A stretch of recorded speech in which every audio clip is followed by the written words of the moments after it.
morning, church family. It is a beautiful sunny summer day out right now. As some of you may know, I've only got 2 weeks left here on the island.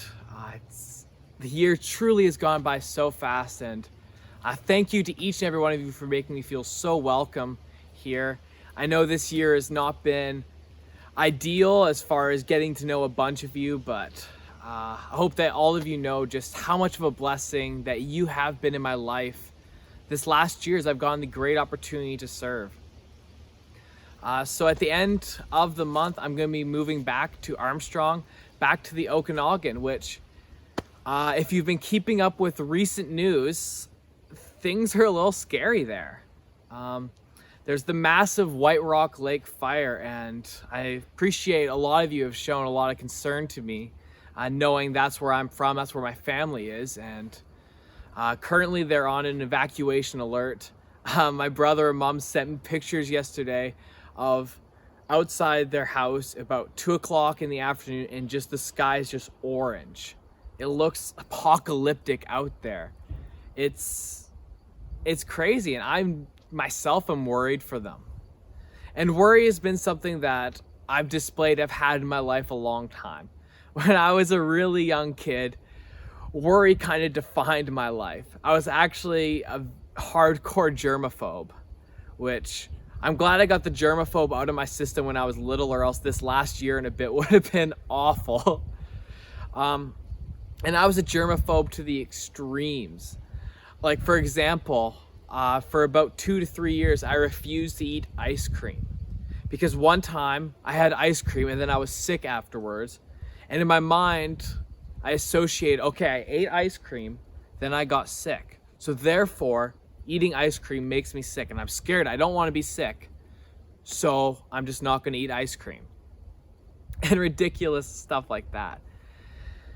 And I think for each and every one of us, though I'm not like that anymore, I think worry sticks with us throughout our entire lives. Worry is just a part of human nature.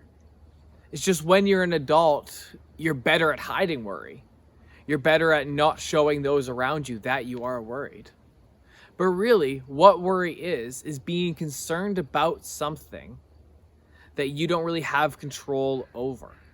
Something out of your control, circumstances, health, the environment, world events, all of these things that we don't really have control over. It's easy to feel worried about. And I know myself, my life, I've felt a lot of worry.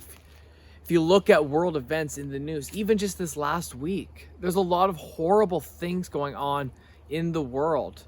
And even here in Canada, there's things going on that just are not great. And it's so easy to be worried. And I'm sure for many of you, you're in a time of worry right now. Whether that's worrying about a loved one, like I'm worrying about my family, or worrying about just the circumstances, or where you see the world going, and you might not agree with it. It's so easy to feel worried. But what does Jesus say about feeling worried, about feeling anxious? Well, in Matthew chapter 6, in verses 25, he says, "Therefore I tell you, do not worry about your life, what you will eat or drink, or about your body, what you will wear. Is not life more important than food, and the body more important than clothes?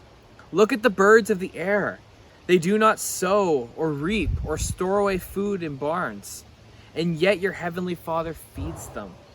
Are you not much more valuable than they? Who of you, by worrying, can add a single hour to his life?"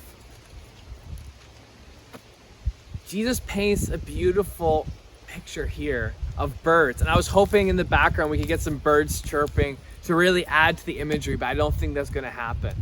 But these birds who have no real care in the world, they just do bird things. They do what birds do, build a nest, eat some worms or whatever. Yet God still cares for them. He still feeds them and protects them. And how much more so for us?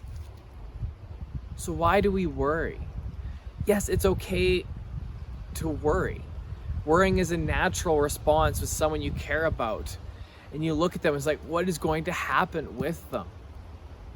But worrying also can be a distrust in God. Worrying can be, I know you're in control, God. I know that you're in control, but I don't trust you. So often our worrying can creep into that, and we might not even realize it. We might not even realize that our worry actually leads to that. God brings us peace, so ask Him for peace. Those circumstances might not be great, though it might be so easy to worry.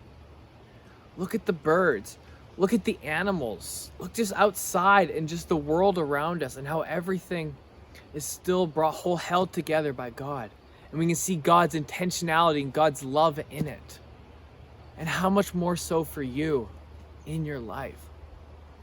So why worry when you can trust in God and have peace?